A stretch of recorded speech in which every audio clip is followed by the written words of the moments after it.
Está iniciando aqui a gravação. Vamos lá. Estão vendo a tela normalmente, né?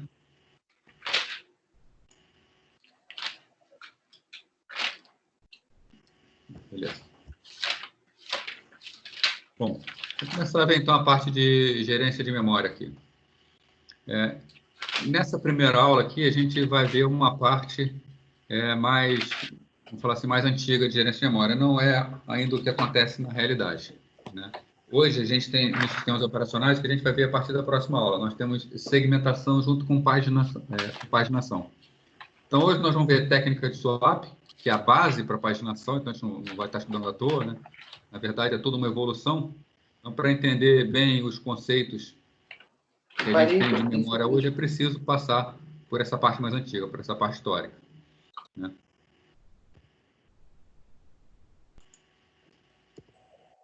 Bom, então, a gente tem o quê? Na memória principal, onde vão ficar todos os programas e dados, né? A gente tem a arquitetura de von Neumann, e a arquitetura de von Neumann ela é bastante específica, que é a arquitetura que é utilizada hoje. Qualquer programa ou dado para ser acessado, para ser utilizado, ele precisa estar carregado na memória principal.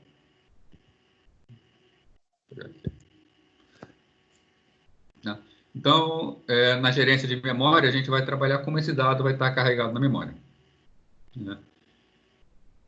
Então, toda vez que é executado um programa, tá?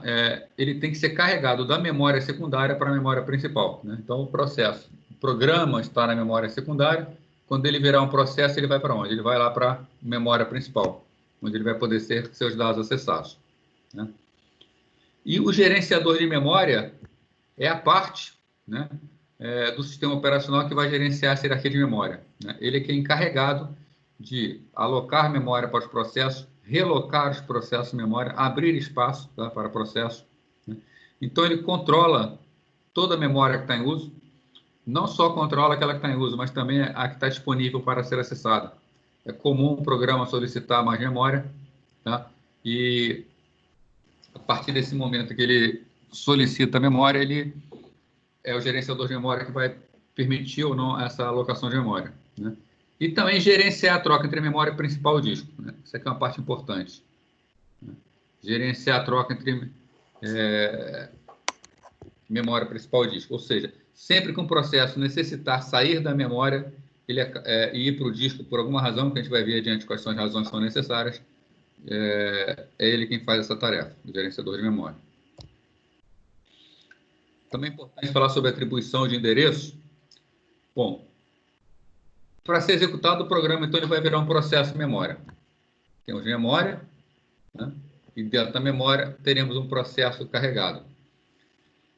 Bom, os sistemas atuais permitem que processos sejam colocados em qualquer parte da memória. Isso é importante porque nos sistemas antigos, conforme a gente vai ver, quando o programa era compilado, durante a compilação já era definida a sua localização em memória. Então, dois programas que quisessem utilizar a mesma região de memória não poderiam compartilhar o uso do processador. Somente um dos dois poderia estar carregado. Hoje em dia, não. Hoje em dia é possível fazer a chamada relocação. O processo pode entrar em qualquer lugar da memória, né? Para que isso funcione, qual vai ser o conceito, né? Nós temos a memória, uma região de memória, e temos um processo que vai ser alocado na memória. O processo sempre considera que ele inicia no endereço 0. Para o processo, o primeiro byte dele estará no endereço 0. Então, quando ele é colocado em memória, então colocado por uma posição de memória qualquer, ele é colocado na posição de memória X. Toda vez que o processo for acessar alguma coisa na memória, ele vai acessar com o endereço X mais a posição que ele quer. Então, se no programa principal dele ele acessar o byte 100, ele na memória real, quando ele estiver carregado, ele vai acessar na posição X mais 100, né? Isso terá que ser feito durante a execução do processo, todo esse cálculo, toda essa conversão, tá? Então, uma tarefa complexa, né? E a gente tem que os endereços que são usados nos programas podem ser representados de diferentes maneiras, né? Por exemplo, no programa fonte, né? O que é uma variável, né? Um endereço ele pode ser, por exemplo, representado por nomes de variáveis, né? Então, a gente define uma variável A ou uma variável X para a gente é um nome de variável, mas no momento da execução isso vai ser um endereço em memória, né? O compilador normalmente associa esse endereço simbólico, tá, a um endereço relativo. Então, a gente está falando em quê? Vou apagar a parte lá em cima. Não, deixa eu abrir mais um espacinho aqui. Vou botar uma hierarquia de memória deitada aqui, tá? No início, endereço 0 e um endereço N no final. Quando o programa é criado, o endereço da variável é o nome da variável. Quando o programa é compilado, né, a variável vai estar em uma determinada posição do programa. Então, está aqui o programa, a variável vai estar na posição X, no deslocamento X. Quando o loader carrega o programa, né, quem é o loader? O loader é o responsável por colocar o programa em memória, carregar o processo em memória, né? Esse programa ele vai ser carregado em uma determinada posição, né? O endereço que é relativo para o loader, que é X, né? O que é X relativo para o loader, na memória real, vai ser uma posição que é Y. Tá? Essa transformação nos endereços absolutos, então, é feita no momento da carga, né? Então, dependendo do momento que a gente tem no nosso programa, esse programa pode estar com um valor diferente para um endereço de memória que a gente utiliza, né? Então, a gente diz que a atribuição de endereço pode acontecer em tempos diferentes, né? Pode acontecer em tempo de compilação, que é quando o programa está sendo compilado, né? Com isso, a posição de memória que o programa vai ser armazenada vai ser conhecida durante a compilação. Esses eram sistemas antigos, os primeiros sistemas que nós tínhamos. Uma variável durante a compilação ela era definida que ia ficar na posição 80 de memória, por exemplo, posição 80 da memória RAM. O programa tinha que ser carregado sempre na mesma posição para que ele pudesse funcionar, né? Uma outra situação é quando ele é definido em tempo de carga, ou seja, quando o programa é carregado na memória principal. Nessa situação, o programa é carregado, ele é colocado na memória principal e, a partir desse momento, todos os seus endereços são conhecidos.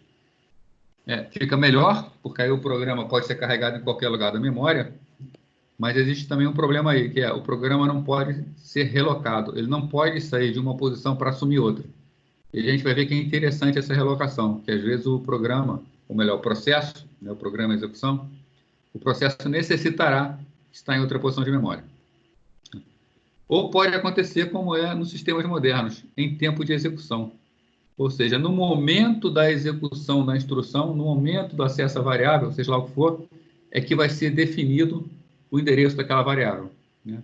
Isso quer dizer que a variável, no instante, ela pode estar armazenada numa posição de memória, no outro instante, ela pode estar armazenada em outra posição de memória. Pode ter sido necessário que o sistema operacional tivesse feito uma troca dessa variável, desse processo de memória, para abrir mais espaço, para juntar espaços que estão soltos numa posição maior, tá? Então, mais para frente, a gente vai ver a necessidade de mover um processo de memória. Mas o fato é que, quando é executado, essa tradução é feita em tempo de execução, o trabalho é intenso do hardware, porque toda a instrução que for executada vai ter que haver um cálculo da sua posição na memória real, né? Obviamente, isso aí só vai ser feito se o hardware auxiliar. Então, hoje em dia, os hardwares dos computadores, eles têm uma parte conhecida como MMU, que é a Unidade de Gerenciamento de Memória, que é responsável por todo esse cálculo em tempo real. Fala um pouquinho de carregamento dinâmico, né? Um programa ele é dividido no programa principal e algumas rotinas que ficam armazenadas em disco. Bom, então vamos lá. A gente tem um programa, tá? E a gente pode, no carregamento dinâmico, definir esse programa, complicado desenhar aqui, né, em módulos. Então, a gente tem um primeiro módulo, que a gente diz que é o programa principal, e depois uma série de módulos de rotinas. Rotina 1, rotina 2, rotina 3, né? Quando formos executar esse programa, o que é carregado em memória? Somente o programa principal, somente a parte principal do programa, né? E durante a execução, se for necessário executar alguma coisa que esteja, por exemplo, numa rotina, o que vai acontecer? Essa rotina será carregada em memória durante a execução do processo, tá? Qual é a vantagem desse esquema? é que uma rotina que nunca for utilizada, ela nunca é carregada na memória. Tá? Com isso, a gente economiza a memória e ainda tem uma carga mais rápida do programa, já que o programa só vai carregar aquilo que é necessário. Né? O detalhe é que o carregamento dinâmico ele não requer obrigatoriamente suporte especial do sistema operacional. Tá? Isso pode ser feito pela própria linguagem de programação. Né? Uma técnica que a gente vai ver mais para frente, conhecida como overlay. Técnica de overlay. Essa técnica de overlay ela foi muito utilizada antigamente pelas pessoas que programavam em Clipper. O Clipper foi um software desenvolvido para desenvolvimento de sistemas de banco de dados, onde ele era compilado, gerava executável para rodar num PC XT. Né? Esse PC tinha 1 MB de memória RAM, né? Muito pouco. Então, era necessário técnicas para economizar a carga em memória. Essa técnica de overlay costumava ser utilizada pelos programadores Clipper. Vamos lá, ligação dinâmica. Vocês já devem ter ouvido alguma coisa sobre ligação dinâmica, né? Mas o que é o conceito de ligação dinâmica? Quais são as fases de criação até um processo ficar pronto para execução? Nós temos um programa-fonte, né? Esse programa-fonte ele passa por um processo de compilação. Né? Quando passa pela compilação, é gerado um código objeto, OBJ. Esse código objeto ele é quase um executável. Tá? A diferença dele para um executável é que no programa-fonte, por exemplo, a gente chama, em linguagem C, a gente chama a função printf. A função printf está na biblioteca do compilador. Né? Então, no nosso objeto tem apenas uma referência a essa função printf.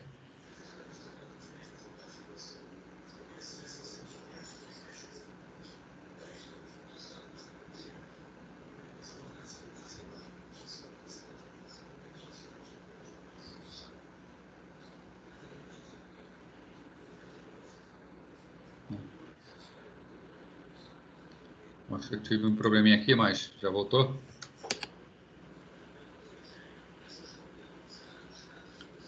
Temos o programa-fonte, temos o objeto, temos as bibliotecas, tá? E vai ter um passo que é o passo da link edição, passar pelo linker. O linker pega o objeto,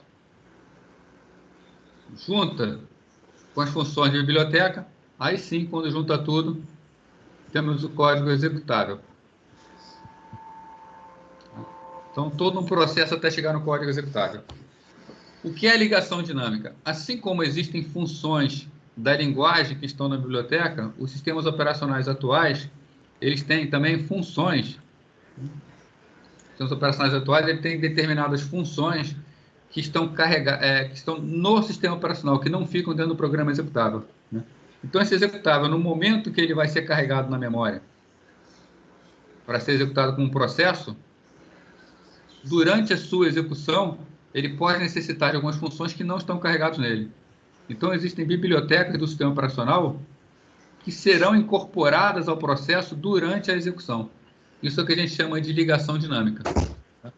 Então, quando o programa ele é compilado, posto junto do programa, a gente chama de código para ligação dinâmica. Esse código para ligação dinâmica vai indicar onde armazenar uma rotina de biblioteca. Exemplos de código de ligação dinâmica. A biblioteca WinSock. WinSock é a biblioteca para permitir acesso ao TCP/IP no Windows. Um programa que faça acesso à rede, ele é carregado e vamos supor que a gente carregou o programa, mas não necessitou acessar a rede por esse programa, usou o programa sem acessar a rede. Essa rotina não será carregada, ela não será incorporada. Agora, no momento em que esse programa necessita, esse processo necessita acessar a rede, durante a sua execução vai ser incorporado ao processo as rotinas de ligação dinâmica. Tá? Então, vai ser buscado junto ao sistema operacional essa rotina, e aí no momento em que for necessário, vai ser agregado ao processo. Então, com isso, nós temos também processos menores, né, que economizam memória, e tem a carga mais rápida, porque só vai ser carregado aquelas partes que ele necessita, aquela parte que ele vai usar somente se for necessário. Só que ficou faltando aqui um detalhe. Né? Quem são essas bibliotecas dinâmicas? Né? No Windows, a biblioteca dinâmica é conhecida como DLL. Né? Dynamic Link Library, né? Biblioteca de ligação dinâmica. Nos sistemas de Unix, Essas bibliotecas são conhecidas como SO, Shared Objects, né? Objetos compartilhados. Né? Então, são rotinas que ficam em bibliotecas, né, em DLLs ou SOs, que são carregadas somente quando são necessárias. Também é uma forma de facilitar a atualização de sistemas. Qualquer um pode desenvolver um sistema e botar a parte do programa principal, que é uma parte que você tem certeza que não vai modificar, no código executável puro, e colocar todo o restante em DLL. Assim, se você necessitar fazer uma atualização do seu sistema, basta você atualizar a DLL e fazer uma nova distribuição dessa DLL. Automaticamente vai estar atualizando o código de quem incorporar a nova DLL. Vamos falar então de alocação de memória. Tá? O que é alocação de memória? A gente tem a memória e um determinado processo vai entrar em execução na memória. Então, ele vai ocupar uma parte da memória. Como essa parte que o processo vai ocupar é selecionada? Como é determinada em que posição de memória o processo será carregado? Bom, o primeiro esquema foi conhecido como alocação contígua simples. Tá? A alocação contígua simples ela era usada para sistemas monotarefa, monousuário, onde só tinha um programa sendo executado. Nesse momento, a gente não fala nem processo, não é nem o conceito de processo, é realmente um programa em execução, tá? Já que somente um vai poder ser executado. Então, a memória ela é dividida em duas partes. Uma parte para o sistema operacional e uma parte para o programa do usuário. Né? Então, dar uma adiantada aqui. Não tem. Então, o que significa isso? Está borrando aqui. O que significa isso? A região de memória, toda a memória, ela é dividida em dois. Uma parte fica o sistema operacional, na outra parte fica o programa do usuário. Tá? Nesse sistema, o usuário tem controle sobre toda a memória e pode acessar qualquer posição de memória. A gente está falando de sistemas antigos onde só tem um programa sendo executado. Então, até por questão de desempenho, era bastante comum nessa época deixar o programa acessar qualquer região, fazer qualquer coisa. Tá? E isso aí pode ser feito se só tiver um programa, mas a partir do momento que tivermos dois processos carregados em memória, a gente não pode deixar que um processo interfira no outro. Para proteger o sistema operacional, tá, alguns sistemas tinham um registrador delimitador que delimitava o início e o final da área onde o sistema operacional estava carregado. Assim, o programa do usuário poderia acessar qualquer região de memória, menos aquela que o sistema operacional estava. Bom, então, a princípio, o que acontecia? O programa estava limitado ao tamanho da memória principal disponível. Então, se eu tinha uma memória aqui, vou pegar lá o exemplo do PCXT, uma memória de 1 mega, tá? O meu programa executável poderia ter no máximo 1 mega. Na verdade, até um pouquinho menos, que o sistema operacional ia estar ocupando uma parte. Tá? Mas, enfim, a memória disponível era de 1 mega. E se eu tivesse um programa que, ao ser carregado, ele precisasse ocupar 2 MB, precisaria de 2 MB de memória RAM, né, que era o caso lá dos bancos de dados antigos que rodavam no PCXT. Ficaria complicada a situação, né, não haveria memória suficiente. Então, por isso que foi desenvolvida a técnica que eu comentei antes com vocês, que é a técnica de overlay. Como é a técnica de overlay? O programador ele criava o seu programa e ele criava vários programas-fontes. Então, na verdade, os programas-fontes tinham uma rotina que era a rotina principal e os outros fontes continham apenas funções específicas. Né? E eles eram compilados. Então, cada programa-fonte desse gerava um código objeto diferente. Tá? Eram compilados em separado. No momento de fazer a ligação, né, juntava-se o código dos 4 objetos, mais a biblioteca do sistema, aí o linker gerava o executável. Era possível falar para o linker para gerar o código de overlay. O que o linker faria? Aonde estava o programa ia ficar? Então, já que temos 4 módulos, ele ia ficar dividido em 4. Um deles era o programa principal, que seria carregado primeiro. E conforme o fluxo de execução do programa, cada parte poderia ser carregada em memória. Então, se eu tenho aqui, por exemplo, um programa de 2 MB e cada parte dessa tivesse 512 KB, que aconteceu? O programa principal seria carregado na memória, ocupando lá os seus 512 KB. Se fosse necessário carregar as rotinas de outra parte, essa rotina era carregada onde estava o programa principal. Então, o programa era carregado aos poucos, né, permitindo utilizar, teoricamente, mais memória do que a disponível no sistema. Né? Importante é o seguinte, a definição das áreas de overlay é função do programador. Né? Vocês viram aqui que foi necessário que o programador definisse programas-fontes diferentes. Então, o programa... E no momento da compilação, né, quando acontecesse a compilação, o programador tinha que dizer que era para fazer overlay. Então, o programador tinha que ter conhecimento daquilo, de como o sistema ia funcionar. Tá? Então, a grande vantagem da técnica de overlay é permitir que o programador, né, expanda os limites da memória principal. Utilize mais memória, a princípio, do que é disponível. Né? Agora, claro, né, pode ter o quê? Implicações quanto ao desempenho. Essa troca constante em memória, sai uma parte do processo para ir para a memória, para disco, sobe do disco outra parte, a gente está colocando processamento de disco junto com os nossos processos.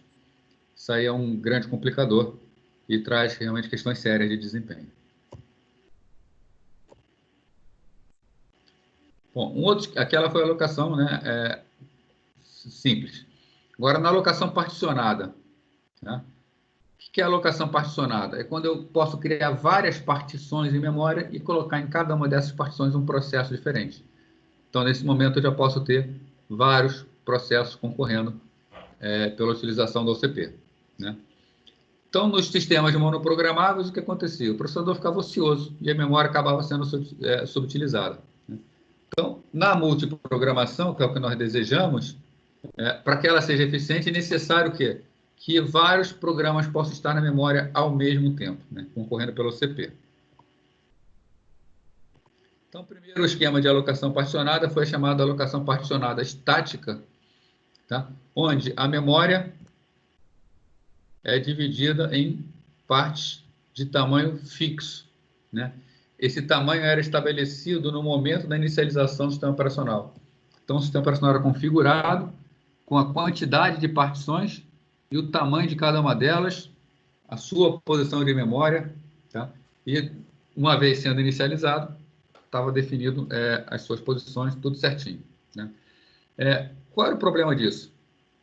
Um programa, na época, para ser carregado numa determinada partição, ele tinha que ser compilado para aquela partição. Então, havia a necessidade, no momento da compilação, saber a posição de memória onde o programa seria carregado. Tá? Então, era um complicador bastante grande na época, né? Era uma tarefa complicada para quem ia compilar os programas, mas já era o início da multiprogramação. A gente, nesse momento, passou a ter a possibilidade de vários processos carregados na memória ao mesmo tempo. Né? Então, nessa época, compiladores e montadores geravam apenas código absoluto, era específico para partição, né? E esse esquema era conhecido como alocação particionada estática absoluta.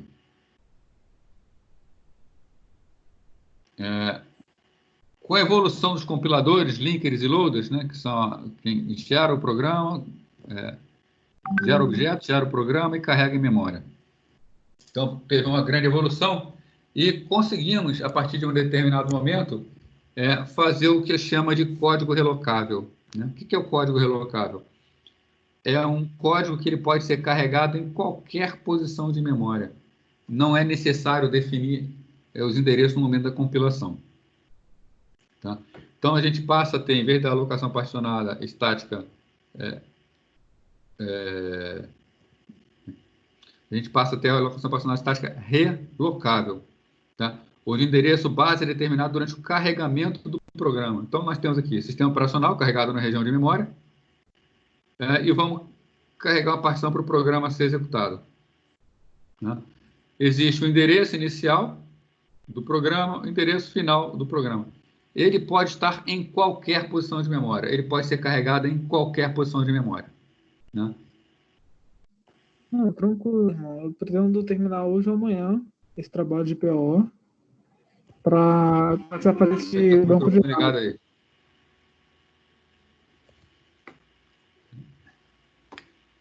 Bom, então sobre a alocação particionada estática, né? Os programas normalmente não preenchiam totalmente as partições onde eles eram carregados. Então, a gente tinha a memória, definia uma partição de forma que o programa coubesse ali, e o programa ocupava apenas uma parte dessa partição. A gente ficava com uma parte, então, o quê? Livre, porém não utilizável.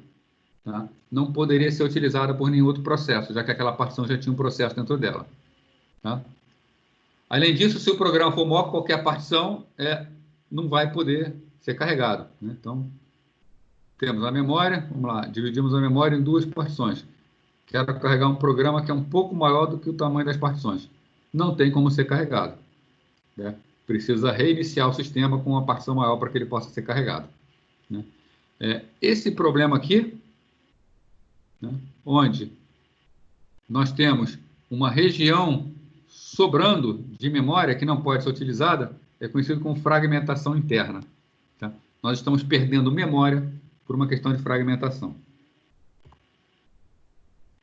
Bom, com a evolução dos sistemas operacionais, nós passamos a ter alocação particionada dinâmica. Né? O que é alocação particionada dinâmica?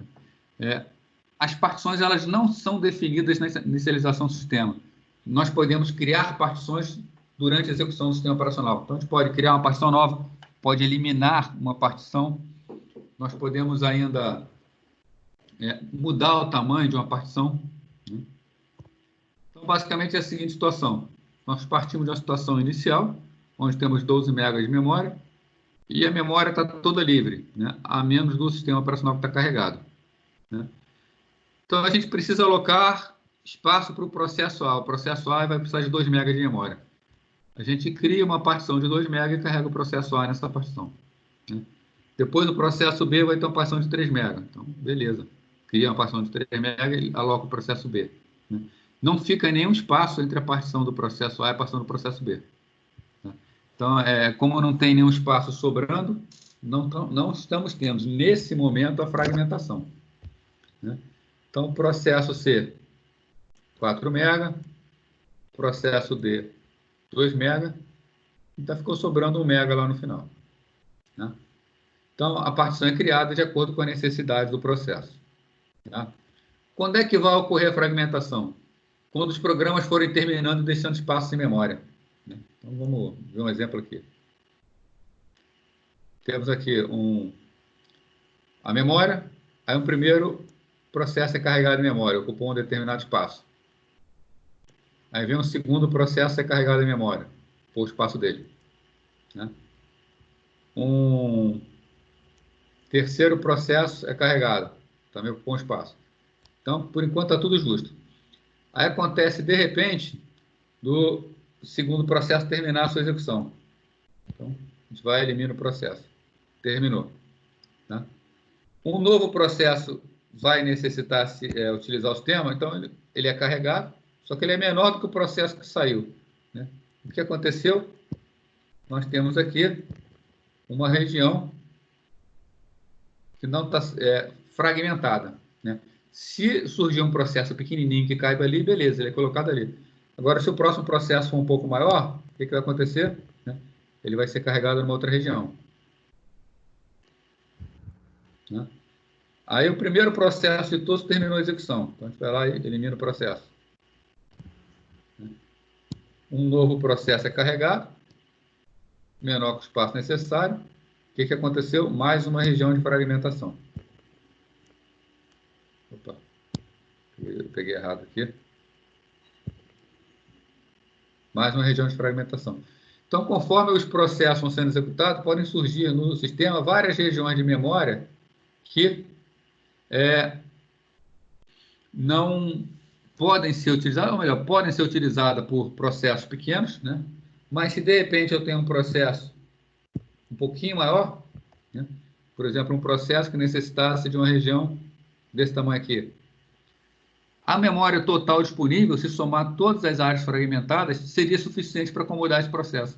Mas não temos como botar esse processo porque não temos uma região contínua do tamanho dele. Né? Nesse momento, nós temos o problema chamado problema da... Opa. Uma coisa errada aqui. Caneta. Fragmentação externa. Né? A fragmentação entre os processos que estão carregados em memória. Existem soluções para isso. Né? Uma solução, por exemplo, seria movimentar um processo na memória. Ou melhor, movimentar os processos na memória, visando juntar todas as áreas livres para criar uma área maior. Tá? É uma operação que pode ser feita, mas é uma operação custosa. Né? O sistema operacional vai ficar lento para fazer esse tipo de operação. Né?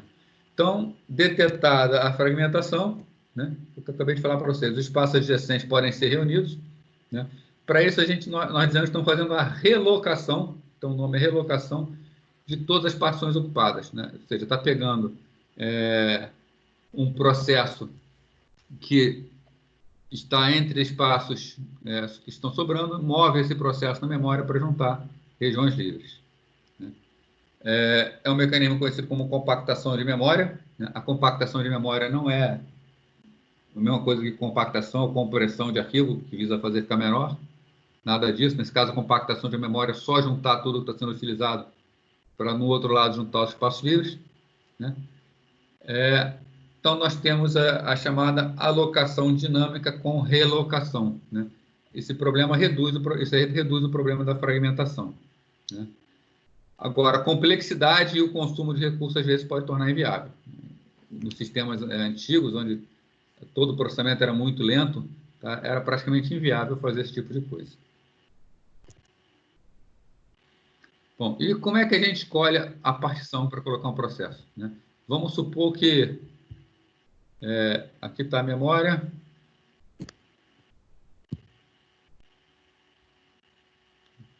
Vou apagar aqui que não ficou bom.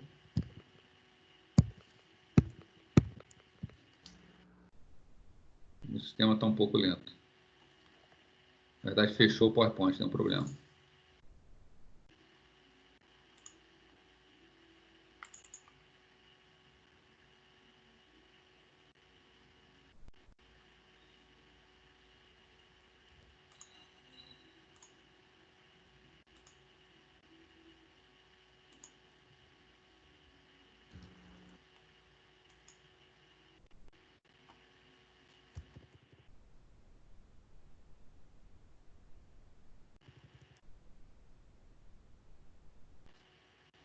Vamos lá novamente. Temos, então, uma região de memória. Né? E essa região de memória tem processos carregados. E vamos supor que, eu vou desenhar aqui agora não processo, mas áreas livres de memória. Né? Então, temos uma área livre, uma outra área livre, uma outra área livre. Né? Um processo necessita ser carregado. O processo tem esse tamanho aqui. Ele pode ser carregado em qualquer das 3 áreas livres. Tem espaço para ele em qualquer das áreas. Né? Qual será a área que vai ser escolhida para colocar esse processo? Né? Bom, então foram determinados 5 estratégias para isso aí. A primeira estratégia foi conhecida como algoritmo do primeiro ajuste, que é escolhe a primeira partição livre que tenha tamanho suficiente para o processo. Então, sai procurando as partições em disco, encontrou a primeira partição livre, ela que vai ser utilizada. Né? Costuma ser muito rápido, é bom, né? Já que faz o mínimo de pesquisa. Tá? E a lista de áreas livres, já que a gente vai ter que ter uma lista de áreas livres de memória, basta estar ordenada pelo endereço de memória. Tá? E vai se consultando, encontrou a primeira área que ele cabe, ele é colocado. Né? Um algoritmo que funciona razoavelmente bem, tá? Mas foram tentados outros algoritmos. Né? O problema do algoritmo do primeiro ajuste é que ele vai começando a fragmentar bastante memória. Né? Então, conforme os processos vão sendo carregados em memória, a memória acaba sendo fragmentada. Alguém teve a ideia de fazer o chamado algoritmo do próximo ajuste, que é muito parecido com o algoritmo do primeiro ajuste. A diferença é, a gente precisou alocar um processo em memória, varrendo desde o início a busca por essa partição livre. Se for necessário alocar um outro processo, o algoritmo do primeiro ajuste continua do início. né? O algoritmo do próximo ajuste, como funciona? A busca, em vez de iniciar lá em cima, lá na primeira posição de memória, ela inicia aonde terminou a busca anterior. Então, se está sendo buscado na memória uma localização, está sendo buscado, de repente encontrou nessa posição aqui. Da próxima vez, vai continuar buscando nas regiões abaixo, né? Bom, foram estratégias que foram implementadas e funcionaram bem, tá? Mas, visando melhorar, criou-se uma outra estratégia, conhecida como estratégia do melhor ajuste, né? O que é a estratégia do melhor ajuste? Se eu tenho um processo a ser carregado, que esse processo tem um tamanho X, qual é a partição que eu vou utilizar? Aquela partição maior que X, mas que tenha, né, que tem que ser uma partição maior do que X, mas que seja a menor possível maior do que X, de forma que ele caiba o melhor possível dentro dessa partição. Então, eu teria a partição, e eu vou colocar meu processo dentro da partição, né, e vai sobrar, no final, alguma coisa, né? Vai ter lá a minha fragmentação lá dentro. Mas como eu estou escolhendo a partição que tem melhor ajuste, que ele cabe melhor lá dentro, acaba que eu estou gerando algum nível de fragmentação e fragmentação de regiões muito pequenas, tá? O que se obteve na prática é que esse tipo de algoritmo ele gerava uma fragmentação com partições muito miúdas, muito pequenininhas, que dificilmente conseguiam ser aproveitadas, né? Então, não teve um grande sucesso esse algoritmo do melhor ajuste. Já que o melhor ajuste não funcionou, né, partiu-se então para a opção do pior ajuste. Que escolha aquela partição que o processo deixa um grande espaço sem utilização, né? Então, se eu tenho um processo de determinado tamanho, eu escolho uma partição grande o suficiente, de modo que ele caiba lá dentro, ainda sobra espaço embaixo para outras partições poderem ser alocadas também, né? Então, utilizando partições maiores, são deixados espaços livres maiores, né, permitindo então a utilização. Simulações, obviamente, mostraram que esse algoritmo não trouxe bons resultados, tá? Também gerou uma fragmentação indesejada. Uma quinta tentativa foi o chamado algoritmo do ajuste rápido, né? Como é que ele funciona? Ele mantém listas separadas para alguns tamanhos mais comuns, né? Então, basicamente, vamos supor, lista de partições até determinado tamanho, depois desse tamanho tem outro, depois por aí vai, por tamanho de partições. E quando era necessário fazer uma alocação, era buscado nas listas em que esse processo poderia caber, né? As listas pequenas, de partições pequenas, jamais seriam consultadas. No final das contas, depois de tantos testes, simulações, né, o que deu o melhor resultado foi o primeiro deles, né, chamado algoritmo do primeiro ajuste. Ou seja, sai procurando em memória, a primeira que encontrar que serve, coloca, tá? No final das contas, apesar de não ser a melhor coisa, ele é um algoritmo bastante rápido e que ele ainda produz menor fragmentação em relação às demais. Ok? Então, quem obteve melhores resultados foi o algoritmo do primeiro ajuste, né, sendo mais rápido e consumindo menos recursos do sistema, né?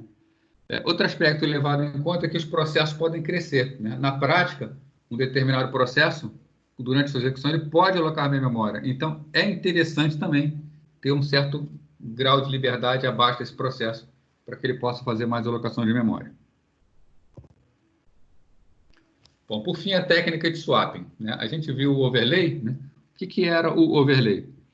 O overlay era quando o programa era criado pelo programador com partes diferentes, e o programador informava ao linker que era para fazer o overlay. Então, em memória era alocado somente o espaço necessário a uma das partes, e a parte que necessitasse estar em uso era carregada na memória. Por isso a gente conseguia ter mais processos carregados em memória. Lembrando que aqui no overlay cabia ao programador, né? Então, o programador fazer isso. Na técnica de swapping vai ser algo parecido, mas é feito pelo sistema operacional, tá? Então, o sistema operacional quem faz, livra o programador dessa tarefa.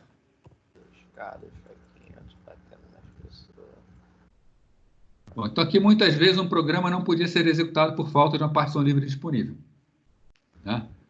Então, como a técnica de swapping vem para resolver esse programa?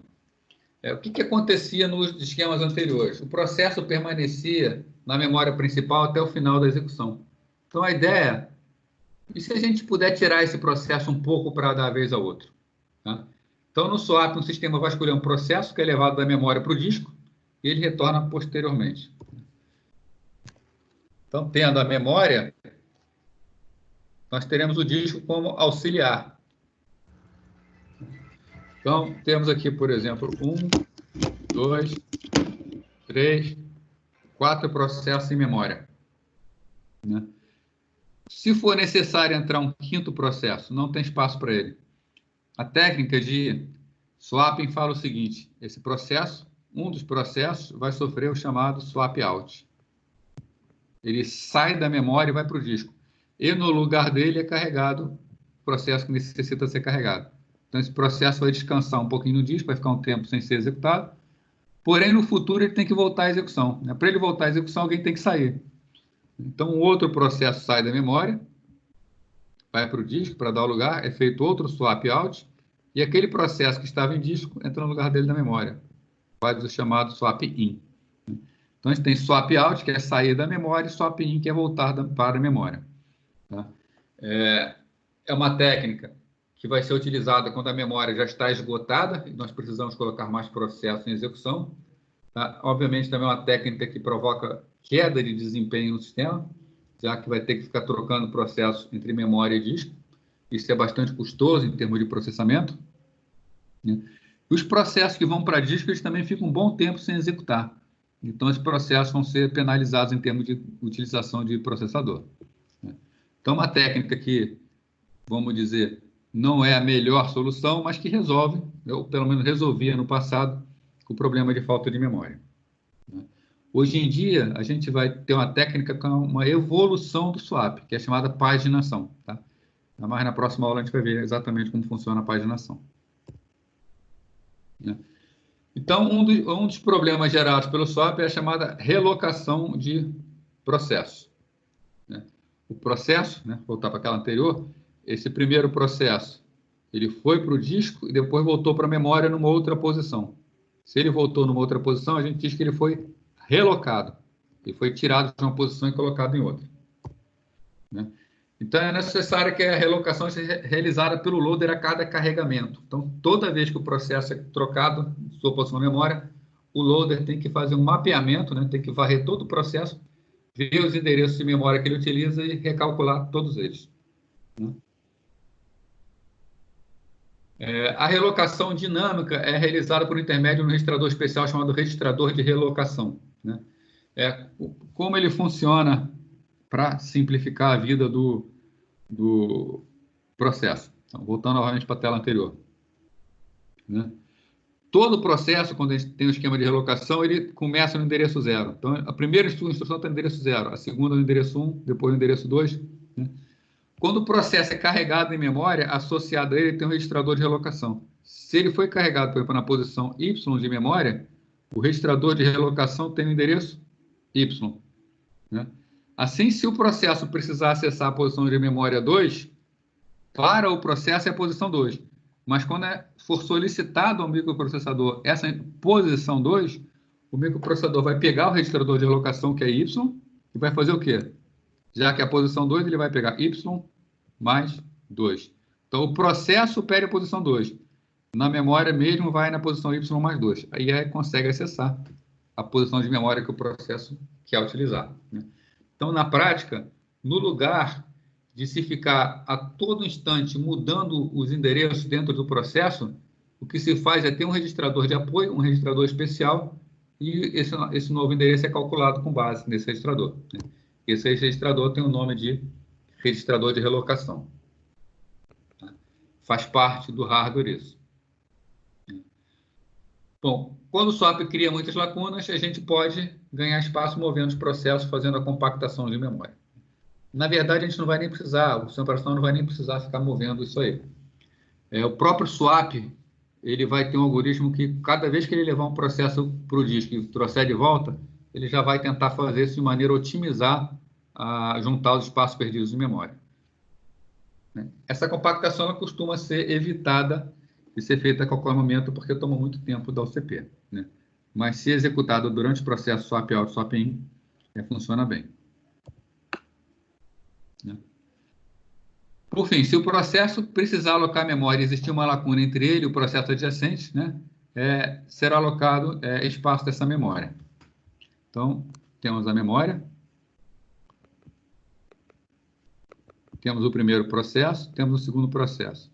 Existe um espaço entre esses dois processos. Se o primeiro processo necessitar crescer, interessante ter um espaço para que ele cresça para esse espaço, né? Então, se essa lacuna existe, o processo ele simplesmente pode crescer nessa posição.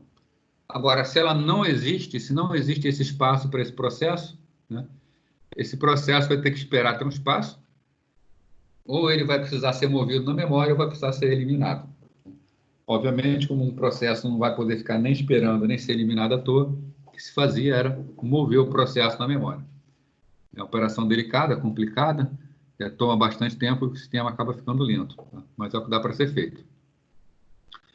Essa é uma técnica, a técnica de swapping, que é bastante eficiente para sistemas com poucos usuários e poucas aplicações, né? O maior problema é o quê? Elevado custo das operações de entrada e saída, né? Essa operação de entrada e saída, de escrever em disco e depois ler de disco, é muito lenta quando comparada com o processo de leitura e gravação em memória RAM. Então, tem uma queda considerável de desempenho.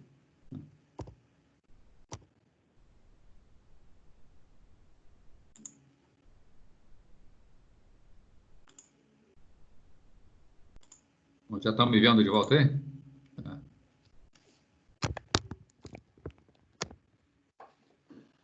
Lembrando que essa aula que a gente está tendo aqui, como a instituição solicita para que ela seja limitada no tempo, tá? Ela é um resumo, na verdade, da aula real, né? A aula total eu botei para vocês no YouTube, botei disponível o link aí para vocês poderem assistir ela. Assim como eu já preparei a aula da semana que vem, eu só vou acabar de editar ela e hoje mesmo eu vou colocar ela disponível para vocês possam assistir, né? Bom, então a gente está aberto aí a perguntas, se quiserem comentar, pode abrir o microfone e falar, fica à vontade aí.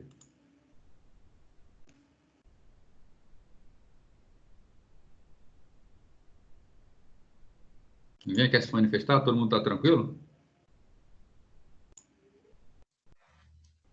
Professor? Oi.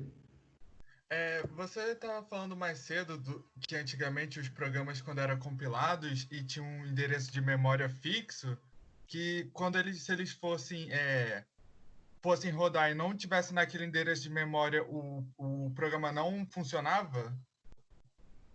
Na verdade é o seguinte, eu tenho me expressado mal.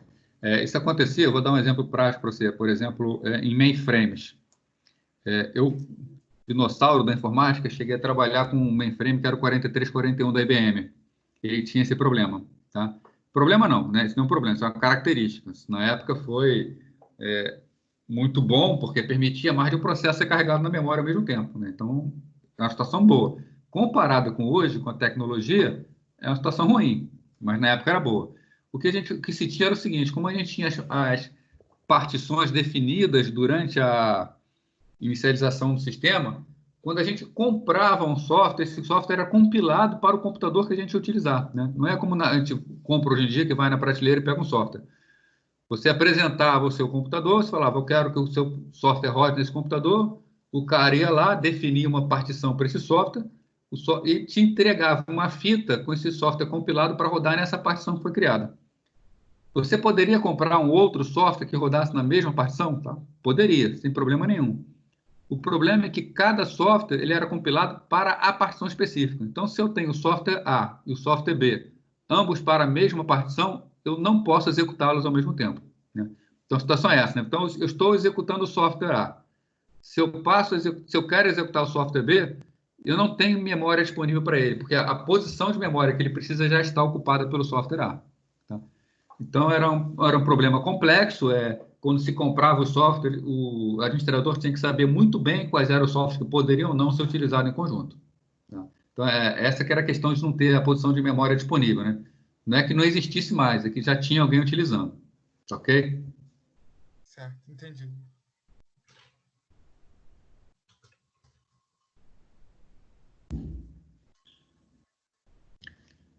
Se tem algum material que auxilie? Tá. Essa atividade eu tirei... bom, tem o nosso livro-texto, né, que é bom, mas esse material eu tirei do livro do Luiz Paulo Maia. Tá? Eu não sei se está na biblioteca virtual ou na minha biblioteca. Então, se vocês quiserem acompanhar, né, essas tarefas foram tiradas das aulas e talvez lendo esse livro do Luiz Paulo Maia seja facilite vocês nessa atividade. Tá? Também tendo dúvida na atividade, pergunta. Tá? Eu vou colocar para vocês lá o nome do livro. Só um minutinho, deixa eu pegar aqui. Eu vou falar agora.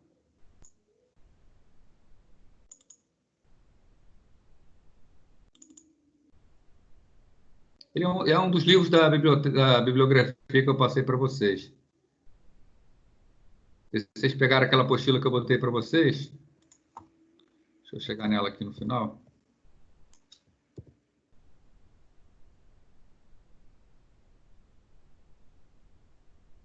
É o segundo livro da biblioteca, Machado e Maia, Arquitetura de Sistemas Operacionais.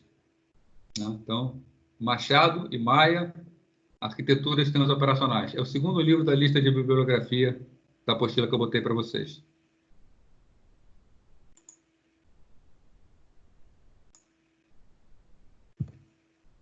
Mais alguma pergunta aí? Professor? Oi.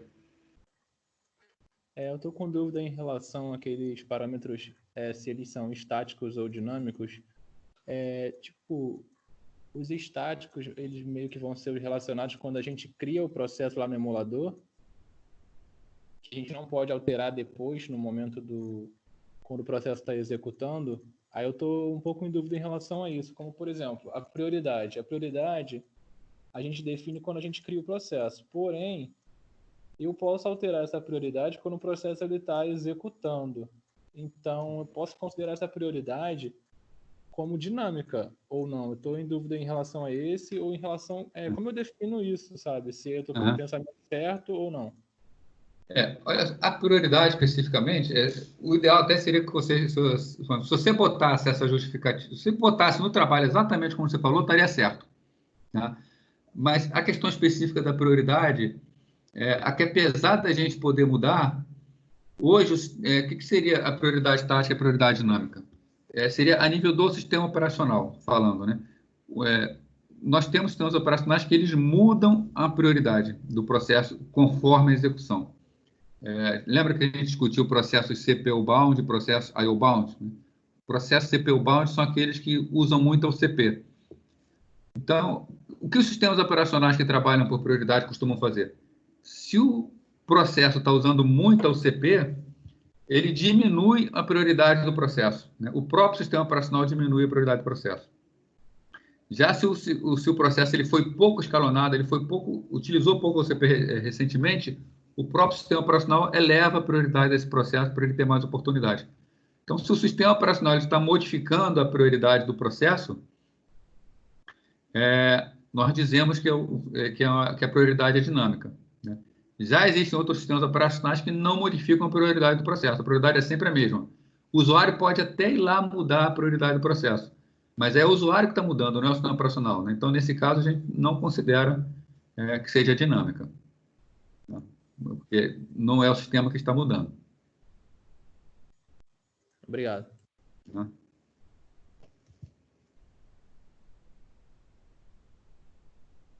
Mais alguma questão? Alguém queira colocar? Então, falar novamente, né? Falar mais uma vez, né? Essa aula de hoje é uma aula mais resumida, né? A da semana que vem vai ser mais resumida ainda, porque a aula que eu passei para vocês está com mais de 1 hora, tá? A aula que eu vou colocar para vocês. É interessante que vocês assistam a aula antes do nosso encontro da próxima segunda-feira, porque, basicamente, eu vou me focar nas figuras da aula, tá? Que é um sistema mais complexo, essa parte de gerência de memória, é a parte de swapping, e a gente vai discutir uma questão que é a questão do trashing, porque hoje em dia o maior problema dos sistemas não é processador, é memória, né? Então, espero que nessa aula fique bastante claro para todo mundo, né, na aula da semana que vem, por que isso? né? Por que que a memória impacta tanto no desempenho do sistema? E vocês vão, espero que entendam, né? Vocês devem ter reparado que às vezes os sistemas estão lentos e o disco está aceso direto, né? Na aula que vem que a gente vai mostrar esses conceitos e por que que isso acontece, né? Por que que o disco fica aceso direto e por que que a máquina fica tão lenta quando acontece isso? Qual é a razão disso? Então, se alguém tiver alguma pergunta, é só falar. Se não tiver, né, desejar boa noite a todo mundo aí. Só uma última coisa, professor. Você está fazendo algum tipo de chamada, alguma coisa, ou isso não se aplica a esse tipo de aula online? Isso. Eu falei para vocês no início que teria chamada, né? Na verdade, eu estou falando aqui que a coordenação passa para a gente, né?